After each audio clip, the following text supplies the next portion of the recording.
Do you mind me asking about like your relationship with God? Because I know these are difficult and personal things, and I don't mean to kind of get you to talk about what you'd rather not talk about. But you did Matt, what just did I say say to you right before we started? All right, in that case, shut the hell up. I'm going to ask you a question. You said Do anything. you said we have a God-shaped hole in our hearts, and I know you were on Justin Briley's show, and you said I don't really consider myself an atheist. Like, what changed and what's going on right now? Because my understanding is that you're Jewish. Is that correct? And is this something you're kind of recovering, looking into, or what?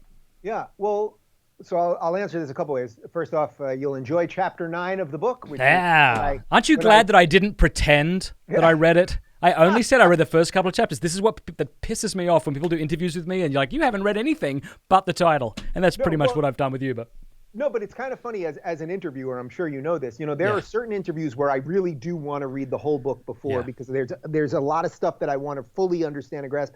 And then there's sometimes where I'll read, a chapter or two. Sometimes I don't read it all because I feel like that will lead me to better questions. It's all part of it, so it's all good. So what I would say is this.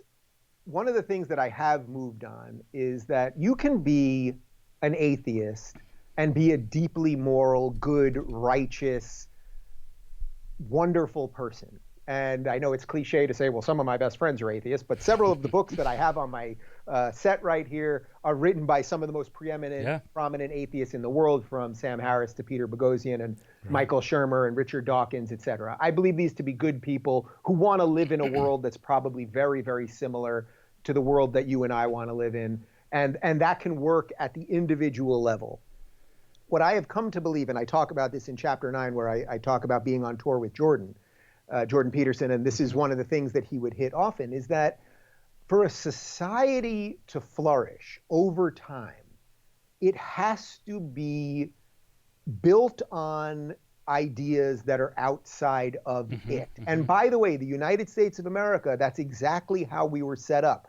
Our Bill of Rights and our Constitution, they talk about God-given rights, while at the exact same time, they talk about a separation of church and state. Think how really brilliant that is. They say, we didn't give you these rights, the right to free speech, the right to bear arms, the right to peaceably assembly, and all these things. We didn't give them to you because if we gave them to you, well, we're people, and that means people gave them to you, and if people gave it to you, well, people could take it away. No, people didn't give it to you. God, meaning something else, and we can get into that. That's where the conversation starts getting bananas of how do we all define God. But something else made us free. I believe as a human being, you are born free.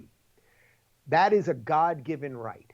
And then what the United States said is, we are going to protect your God-given rights. That is a beautiful system. If you believe that it all just came from you and humans gave you freedom, then the government, you're born and suddenly the government somehow gave you freedom, man, that is a prescription for tyranny. And to bring it back to the God-shaped hole thing and my evolution on this, I don't believe a society over time can organize around something that doesn't have a belief outside of itself. You're seeing it happen right now. The reason it feels like the secular world is collapsing is because the lefties and what I would say are the disaffected liberals, whatever you want to say, the people who just say, whatever you want to do, you can do it all the time and whatever. Well, that will be destroyed by bad forces, and we're watching it happen right now. But if you believe in something outside of yourself, I think you can organize in a stronger way.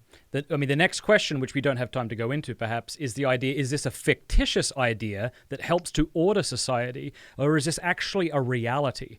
Because if it's only a fictitious idea, it's sort of like with my kids. I tell them, well, it's December, you be good. I don't actually lie to them about Santa Claus or Father Christmas, but suppose I did. That's a fictitious idea that leads them to act in a certain way, namely moral or better behaved, and feel a certain way, namely happy. And who doesn't want to be bloody moral and happy? But the only problem is, I don't want to be moral and happy if in order to be like that, I have to believe something false. Yeah, it's a great question. We could do 6 hours on this.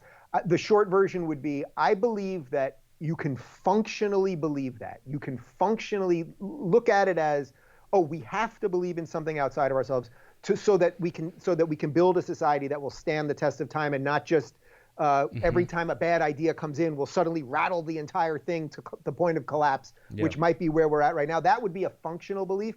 But I would say I'm more than just a purely functional believer, because I believe that thing in and of itself, that need for the functional belief, that is what belief is in a certain respect. And again, this is where we could do this for 6 hours. But like, there is something that my parents believed, that my grandparents believed, and my forefathers before them believed, that allowed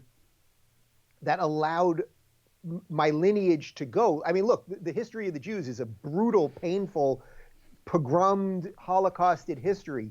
Yet for some reason, Jews are still here. It doesn't even really make sense. But that you can't disconnect that from some level of belief. Yeah. Thank you for watching this clip. You can click here to watch the full episode. And I want to say a big thanks to our sponsors and to our amazing patrons for making all of this possible. Please do us a favor before you go. Click that subscribe button and then the bell. And that way YouTube will be forced to let you know every time we put out a new episode.